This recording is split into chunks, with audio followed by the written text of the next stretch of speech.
yardawnaha.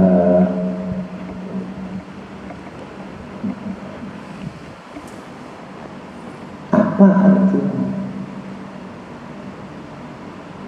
Kalau kita sudah mengetahui syukur itu hukumnya wajib, bukan sunnah. Gak mungkin kamu sampai berlarut-larut, sampai tahunan, sampai jamur. Ibarat itu, barang kalau udah kelamaan jamur, bukan hilang penyakitnya, tambah jamur, bahkan makin lama makin beracun, karena dia tidak tahu penyakitnya.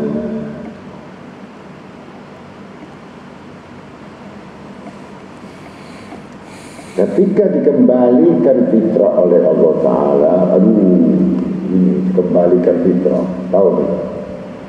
Diriwen ulang, harta dirampas, nikmat kepuasan dirampas, kesenangan dirampas, hidup seperti hampa. Baru tahu nikmat yang makan bagaimana rasanya tidak. Semua rumah tangga rasanya hampa, kerja hampa, jenuh, punya uang bingung, gak punya uang tambah bingung. Itu aja, bermain-main tijaratu tasama kasada.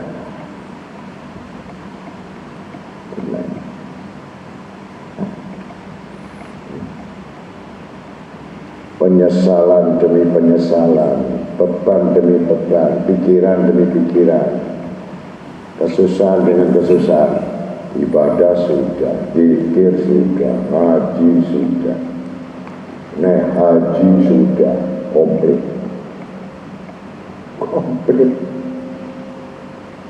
Tapi aneh, ternyata dia tidak bersyukur kepada Allah. Dia selalu menolak semua takdir.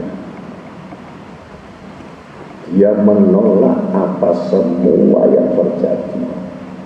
Dia menolak apa semua dari pemberian Allah, nyaman atau tidak nyaman. Tapi kalau orang itu sadar, syukurnya ditingkatkan dengan syukur ini. Bukan hanya mengatakan cukup kalimat alhamdulillah. Perbuatan ini akan tahu bahwa kami termasuk orang yang bersyukur. Hanya perbuatan. Tapi contoh, apa kamu sadar kalau kamu bersedekah itu dengan ikhlas, kamu itu sama dengan beristighfar pada Allah? Sadar? Gak akan tahu. Kamu gak akan ngerti itu kapan. Saking kuatnya image kita, tendensi kita. Bagaimana sedekah ini supaya kembali 10 kali lipat, kembali 70 kali lipat, atau 17 kali lipat? Tidak ada isi di dalamnya itu istighfar. Apa ada hubungannya istighfar? Kemudian kita kembalikan lagi orang yang banyak beristighfar. Ini kan tujuannya minta ampun kepada Allah. Tapi kenapa hasil dari istighfar kok diberikan rezeki yang berlimpah-limpah? Ada hubungan apa?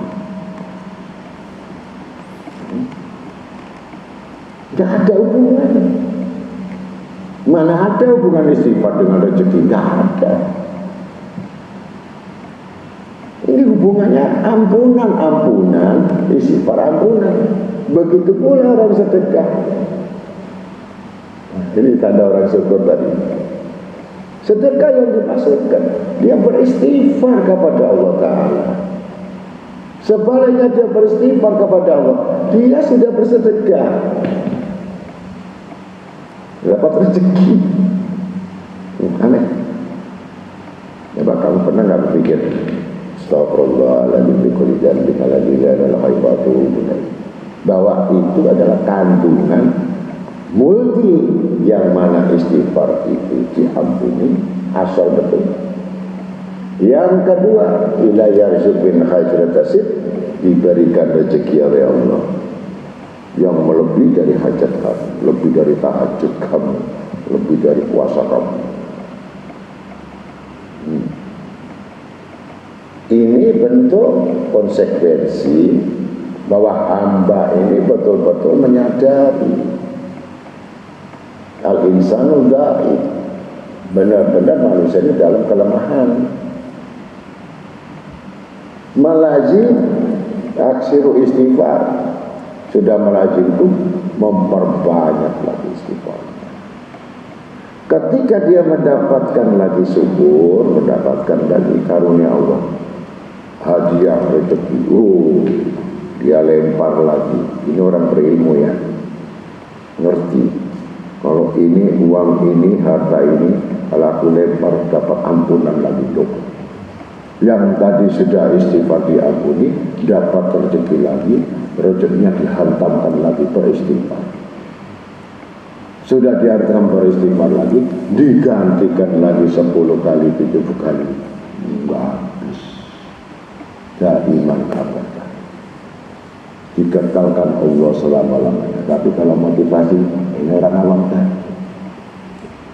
Orang awam ini mau dikasih pengertian bagaimanapun, memang susah kalau disuruh istighfar. Saya ini butuh duit, saya ini butuh kerja, saya ini butuh jabatan dan kuasa, kok disuruh istighfar? Udah konsep, pikirannya udah gak nyambung.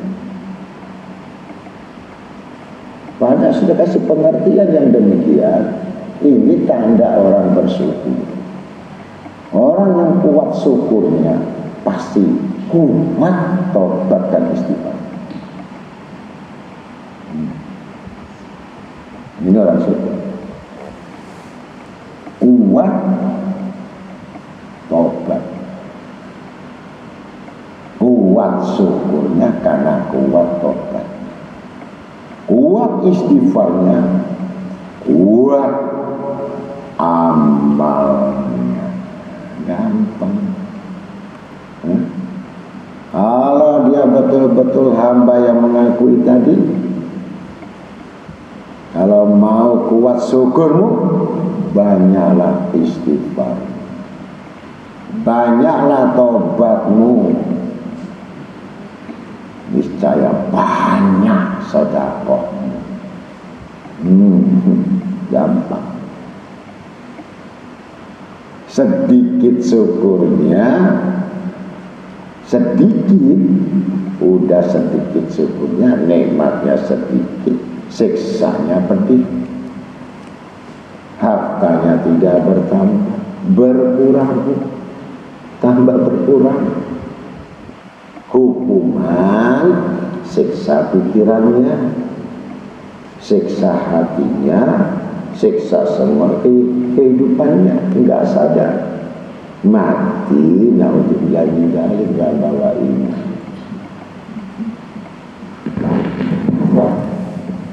Orang enggak syukuri mati enggak bawa iman. Kenapa saya katakan bawa iman? Wong Allah saja sudah marah kalau kamu tidak bersyukur. Siksaku penting.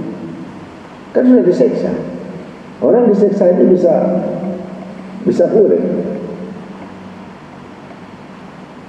Kalau Allah mengatakan siksa itu, aku akan mencabut siksa itu dengan catatan kalau kamu kembali istighfar.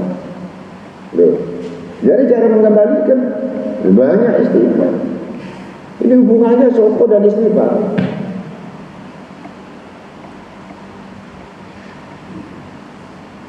Mengaku bertobat, tambah bakhil, tambah pelit. Jadi saya heran. menambahkan pengampunan, menambahkan pula kebaikan. Diberikan kebaikan, mengembalikan kebaikan lagi untuk menambahkan istighfar, berbolak-balik bermain.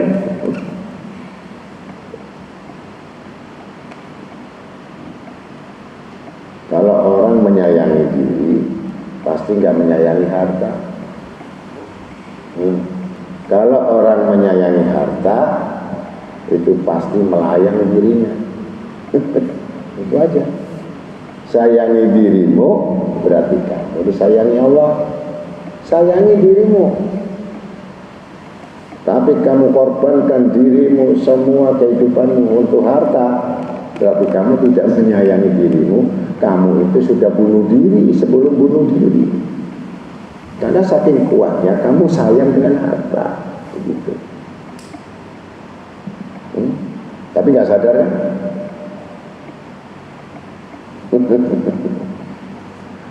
Bahkan sampai nggak karu-karuan begitu. Nah, jadi kalau orang hidup hikmahnya dia mengetahui bahwa hidup ini mutlak milik Allah, mutlak, dan jangan keluar dari koridor. Dan Allah perintah, sudah bersyukur Pak. Apalah yaskurun, mana syukur? Perintah.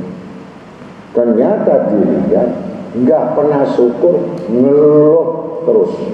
Masya Allah, nggak pernah syukur. Andai kata dia syukur itu, ya ikut-ikut. Nah, padahal dia berbeban. Gimana kamu hidup? Alhamdulillah, tapi menes. Gitu. Ini yang gini disebut dusta kan? Maunya sangka Allah baik. Bagaimana dagangan kamu, toko kamu sepi orangnya, wadah sepi, utangnya nggak sembayar, dia ngomong alhamdulillah. Aneh. Doang atau tidak? Nah jujur kan, yang susah ngomong alhamdulillah. Mestinya innalillah wa inna ilaihi raji'un. Musibah, ya kan? Nah, kalau terus menerus dia tidak menyadari, maka Allah makin tekan, makin disempit, ditekan, makin sakit, tekan, sampai sesuatu seperti orang yang diperes.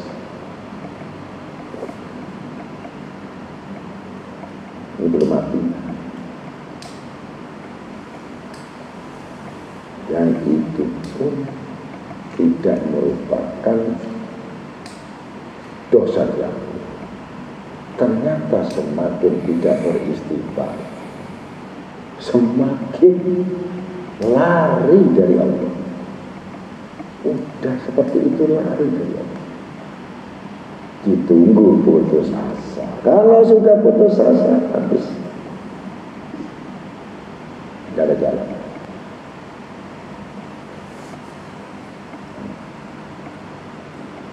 Ini bersyukur. Mendekat, ya tahu. Dia tahu mutlak, betul-betul tahu mutlak, bahwa dia itu sama sekali tidak punya milik, tidak punya kemampuan, tidak punya kekuatan, bersandar kepada siapa. Ditanya, kamu bersandar pada siapa? Ternyata kamu bersandar pada Nabi. Bersandar, andai kata dulu saya nggak begini, saya mungkin nggak begitu. Waduh, udah menyesal nggak karu-karuan. Andai kata saya dulu wiridan, saya nggak maksiat berapa kali begini. Terus dihantui yang mencekam, semakin terhubung. Ditanya, kamu bersandar pada, bersandar sama siapa? Aku ini orang pintar kok. Saya itu alumni. Tapi buktinya 5.000 aja kalau nggak mereka. Lulusan SD, tapi anak buahnya insinyur semua. Gimana kamu sama dia? Nulis nggak bisa. Pabriknya di mana-mana. Lulusan SD. Ini lulusan Boston, Amerika. Ya.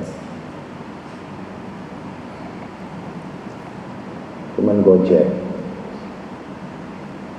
Kamu ini saya alumni Boston, saya alumni Australia. Tapi kenyataannya, waktu dulu mantasya, kalau Allah sudah memilih, tidak ada artinya apa yang kamu punya milik.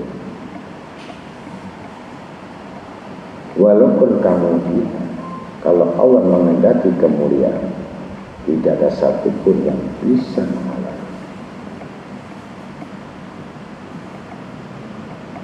Allah hanya minta, sudahkah kamu bersyukur? Kalau kamu bersyukur, kami tambahkan nikmat itu.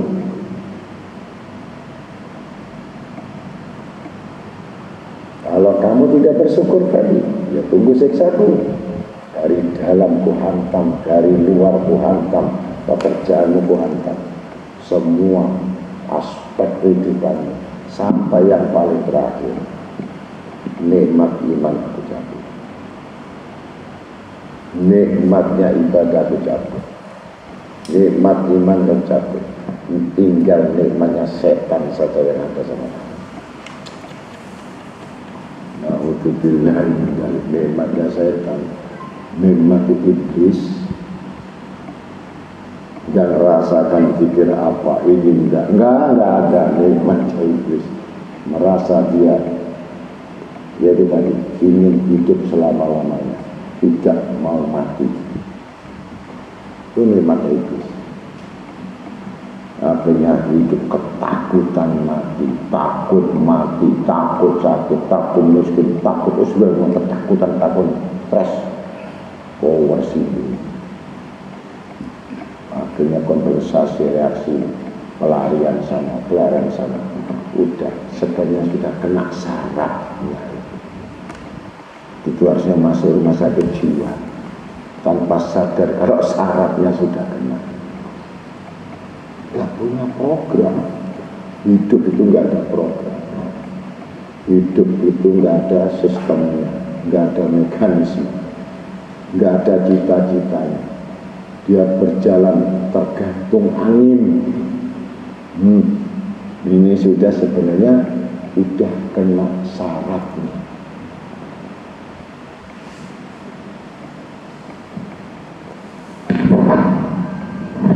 Semua tidak berarti.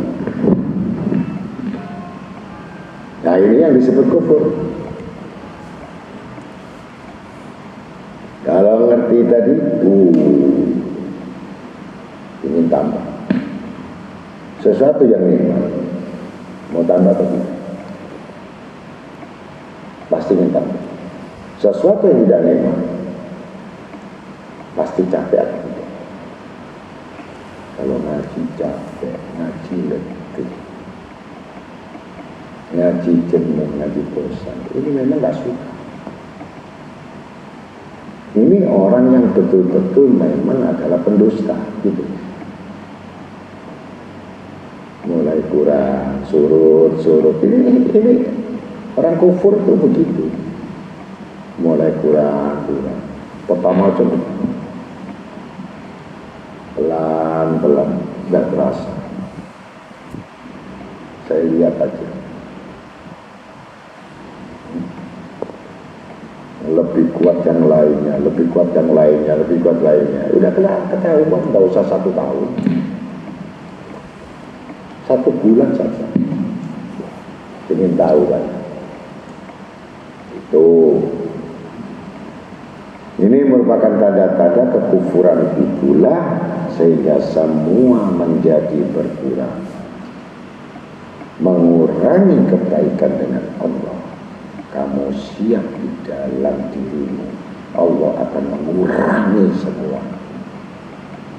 apa yang menjadi kebutuhan, dan tidak akan pernah mencukupi atau tercukupi, karena kamu sendiri yang menutup pintu Allah dan menjauhkan diri dari Allah, bukan Allah.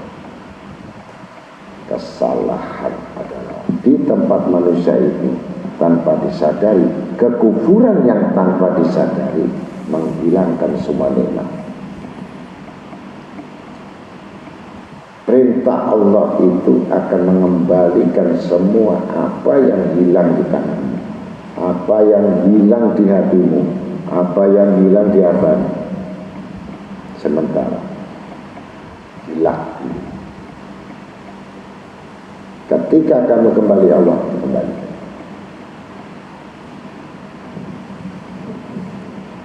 Kalau tidak, dia wujud lagi, ambil lagi yang lain. Bagaimana cara membuat susah? Bentuk lain. Yang penting orang ini susah, gimana caranya? Bikin anaknya sakit, susah. Bikin perusahaannya rugi, bangkrut, susah. Bikin pekerjaannya mulai mengurangi kegiatan, susah. Pelan-pelan adab Allah itu tidak langsung berupa kayak lem gitu ya. Kalau orang beriman ini sudah beriman, cara mengurangi lama-lama itu kayak kayu dimakan ayam, kelihatan utuh, plok. Ini caranya. Makanya jangan heran, kamu makin lama ngaji, makin ini bisa jadi tinggal plok. Kalau kamu nggak isi, itu harusnya dia meninggal dalam ketakwaannya, dalam ketaatannya, bukan menganggap remeh, bukan menganggap biasa, sampai betul-betul tahu bahwa al-fakir merasakan kefakiran di hadapan Allah, bukan fakir di hadapan manusia. Kalau fakir di hadapan manusia, kamu hina. Kalau kamu fakir di hadapan Allah, kamu mulia.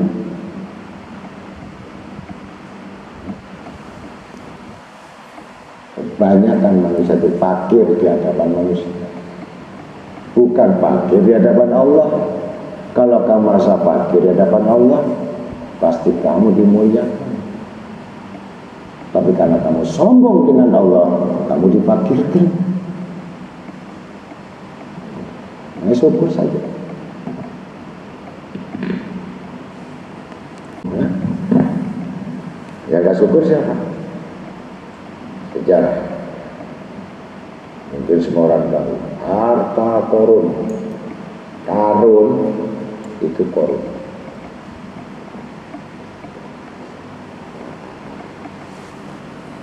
Jadi nama aslinya korun, tapi bahasa Indonesia karun. Tuh di mana saja ada harta karun, kita ngambil harta karun, harta goib, harta karun. Saking banyaknya. Harta karun itu adalah keluarga dekat dari Raja Fir'aun.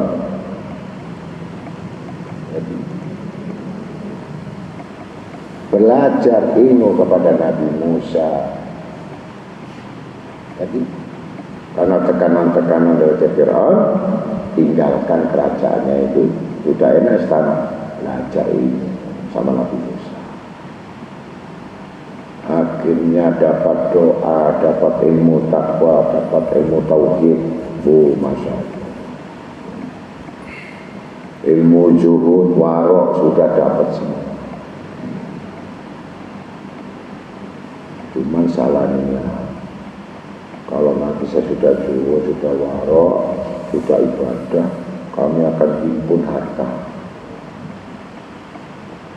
Mulai di situ dihembuskan penyakit yang ketiga. Iblis tahu, nafsu tahu, diri tahu, dunia yang tidak tahu. Dunia tidak. Kuncinya saja dari emas 70 onta taruh, itu kuncinya. Satu gudang itu besarnya 1 gor. Jadi bayangkan aja kekayaannya 70. Sedangkan Nabi Musa tetap mengikuti perintah Rasul, tetap aja dia gembala kambing. Wong saya ini orang Ibrani, maka disebut bahasanya Nabi Musa itu bahasa Ibrani. Karena orang tuanya itu bangsa Ibrani.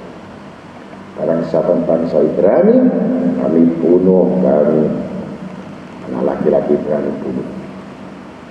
Out. Karena peramanya telah mengatakan Nabi yang menggulingkan kami ini keturunan bangsa Ibrani.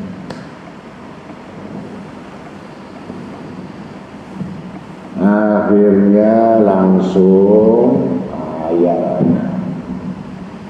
Nabi Musa mengingatkan, hai Korun, hati-hatilah yang bisa menggelapkan mata. Kamu itu apa? Coba gurunya bilang kamu apa? Aku sudah penguasa, dan aku masih di bawah benderanya Korun atau Firaun, dan semua bisa aku beli.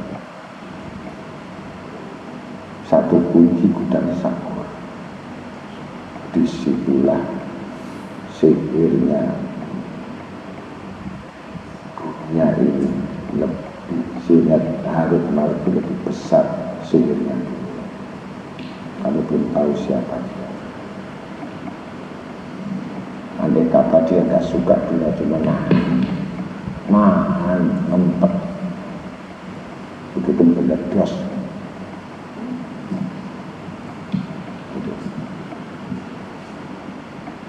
Akhirnya menghina Nabi Musa, memfitnah lagi Nabi Musa. Udah habis-habisan, karena dia sudah menjadi raja, menjadi orang yang terkemuka.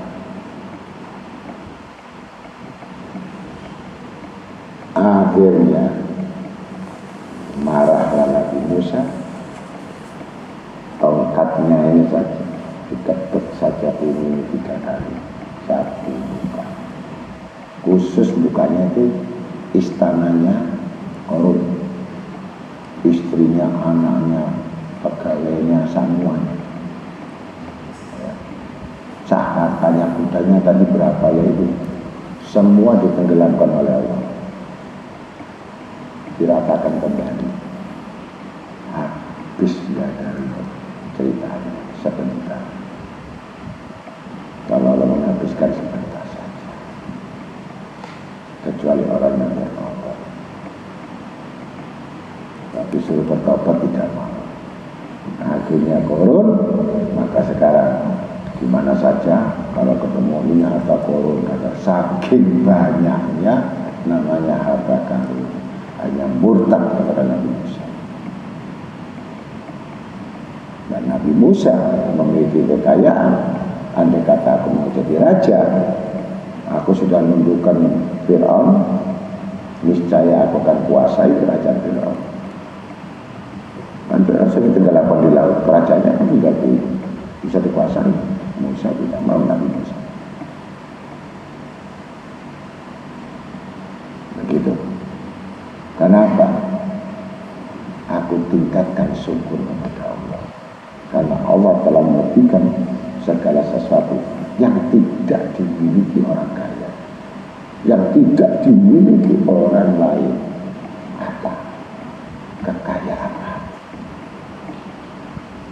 Kayanya hati itu dia sudah jadi raja dari raja sebelum jadi raja. Maka carilah kekayaan hati ini, dia sudah raja.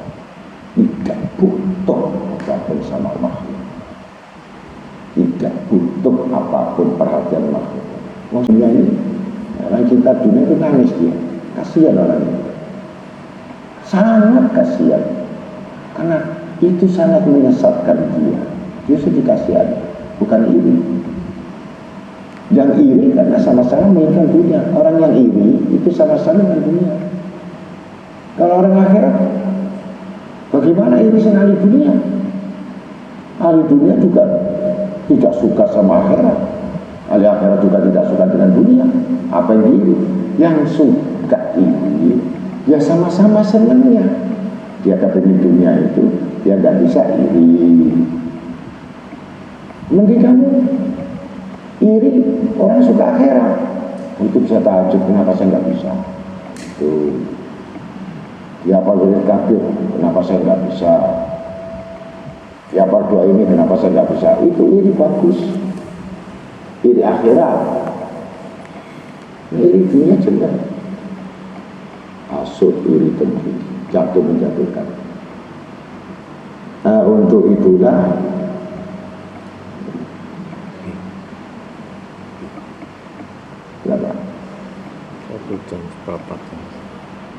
Korun tadi tenggelam dalam kemusnahan disebabkan keserakahan. Maka ketamakan dan keserakahan sesuatu apapun, maka pasti tidak akan disisakan oleh Allah. Dan yang paling celaka tadi, dihabiskan iman. Mati dalam iman, nggak ada bekas iman. Orang soleh kalau lihat kamu sembahyang, kamu tidur, kamu lihat itu saja. Tidak ada cahaya iman dah. Kita bingung, kenapa ini? Aneh sekali, apa? Kesalahan apa ini? Ternyata dominannya dunia ini kuat sekali dan menguasai sampai alam pikirannya dan badannya, kuat sekali. Ini nanti matinya susah, karena harus menghilangkan kerak-keraknya dulu, ini baru bisa mati. Ahli dunia itu sangat susah. Ini harus dihantam terus-terusan dengan istighfar betul-betul, dengan memohon kepada Allah, sehingga betul-betul terasa sejuk nikmat imanmu. Di situ makin kuat syukur, makin kuat keberadaanmu, dan rindu sekali pada Tuhan, pada Rasul, dan tidak dibuat-buat saudara. Kuatnya kamu untuk mengisi poin-poin pada Tuhanmu sangat kuat, bukan hanya sekedar atau sambil lalu atau settingan atau akal. Tidak ada ini, murni alam. Seperti Nabi Musa alami, tongkatnya gak dipoles dengan berlian, tidak. Tongkat-tongkat pernah saja.